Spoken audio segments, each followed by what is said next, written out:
A local electronics company allows harvesters to listen and watch as shrimp fills their nets. We'll find out more about that. And we'll head to Portagrave, where fishermen are stringing lights and decorations on their boats.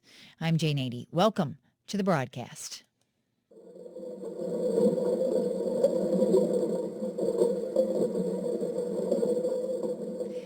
If you're a shrimp fisherman, that is the sound of money. That's according to the people at Notus Electronics here in St. John's.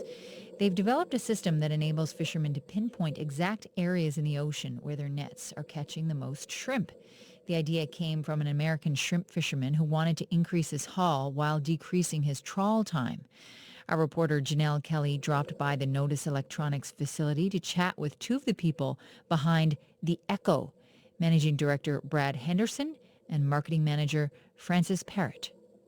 The Echo product is actually a listening device on the grid of a shrimp trawler that detects and analyzes the sound that shrimp make as it passes through the trawl and tells the fishermen when they are actually in the bulk of the mass of the shrimp catch. So it's actually an acoustic device, although verified by a video feed that you're actually catching shrimp, and your catch rates are either higher in one part of the tow or lower in another part of the tow. As you're in the water, you can hear this sound in real time while you're fishing.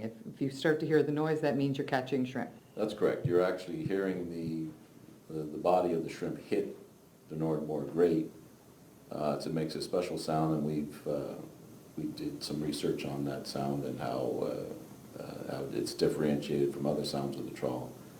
And you're looking at your catch rate, whether it's higher or lower in a certain part of the tow. If you're towing for 2 hours, maybe there's a 30-minute part of the tow that has the best catch rate, and that's what you're doing. Before you had that kind of technology, were people just kind of guessing and hoping that they had things down there in the trawl? Yeah, so I think, Janelle, you have it exactly right there. Before this technology, for example, in Area 6, a shrimp trawler might tow for 5 hours and have absolutely no idea where they actually caught the shrimp to. Was it at the beginning of the tow? Was it at the end of the tow? Just no idea at all, and it's a bit ludicrous, actually. So now with this technology, they can absolutely see when they're into the bulk of the shrimp, as Brad said. I know some vessels have told us that they were so surprised that on a 5-hour tow they were catching most of their shrimp in the first 20 minutes. So now they can avoid those areas where they're catching nothing, and they can go back and hit that main body again. So that has great implications for fuel efficiency, reducing bottom impact. Having these kinds of technologies that make your fishing more efficient, why is that so important? I think it all comes down to fuel consumption. The price of fuel always seems to be going up.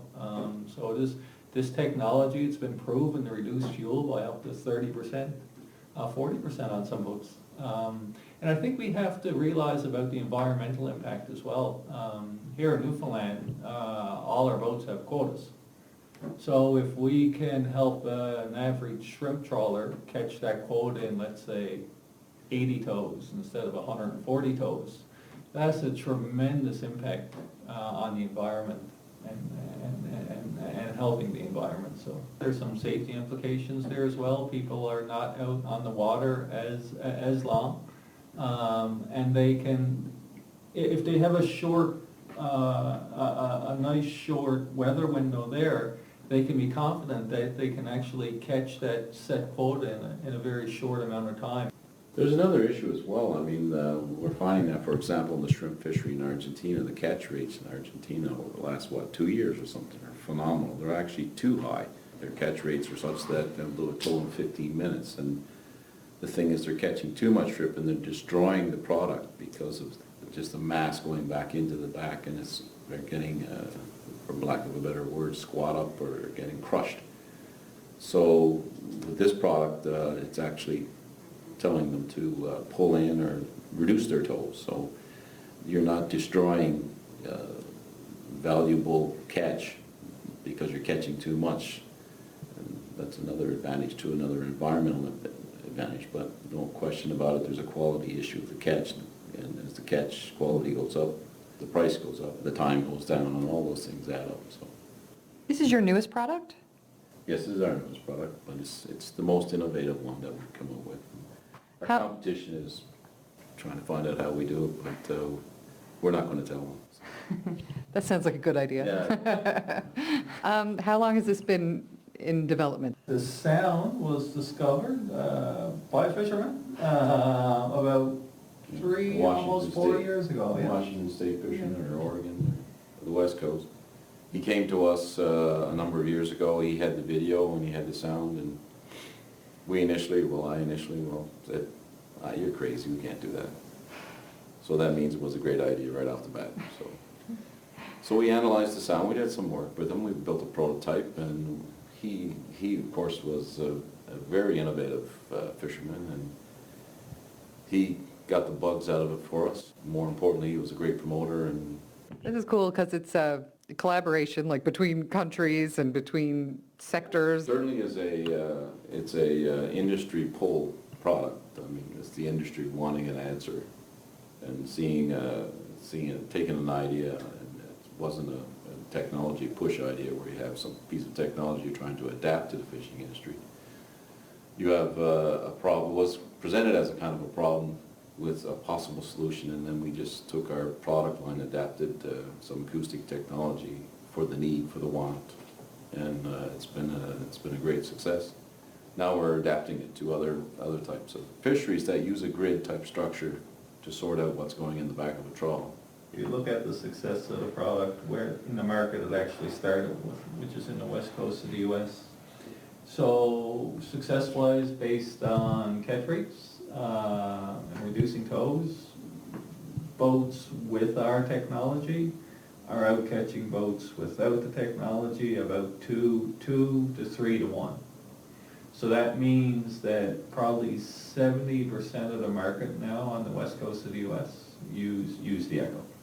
Who's specifically using this? Is it for everyone? Smaller guys are using it first, bigger guys are catching on to it. The innovation sometimes comes from the little guys, you know. We were quite surprised when we analyzed the sound that these creatures make when they hit the grid, because we took the recording right off of the video feed. It's a very unique signature. It's more than just, I mean, when a fish hits the grid, it actually makes a different noise.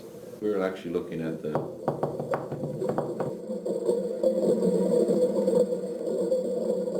and because that was one of the issues that we brought up first, is that are we going to be able to distinguish this from, you know, also sometimes the net, you know, it hits the bottom of the ocean, and there are other types, there's shackle noise, there's all kinds of things. And how can you distinguish the two? So we were pleasantly surprised that we could pull out the signature of the shrimp, turn it into a piece of information that meant something to the boat. We're telling them the fill rate of their cod end, and we've actually have some data that showed that the Echo product shows that, yeah, by the way, you should have 5 ton back there now, or 3 ton, or 2 ton. And they're very close, they correlate quite well. So it gives them another level of confidence that, okay, we've been towing for X amount of time, that, yeah, that's filling up back there.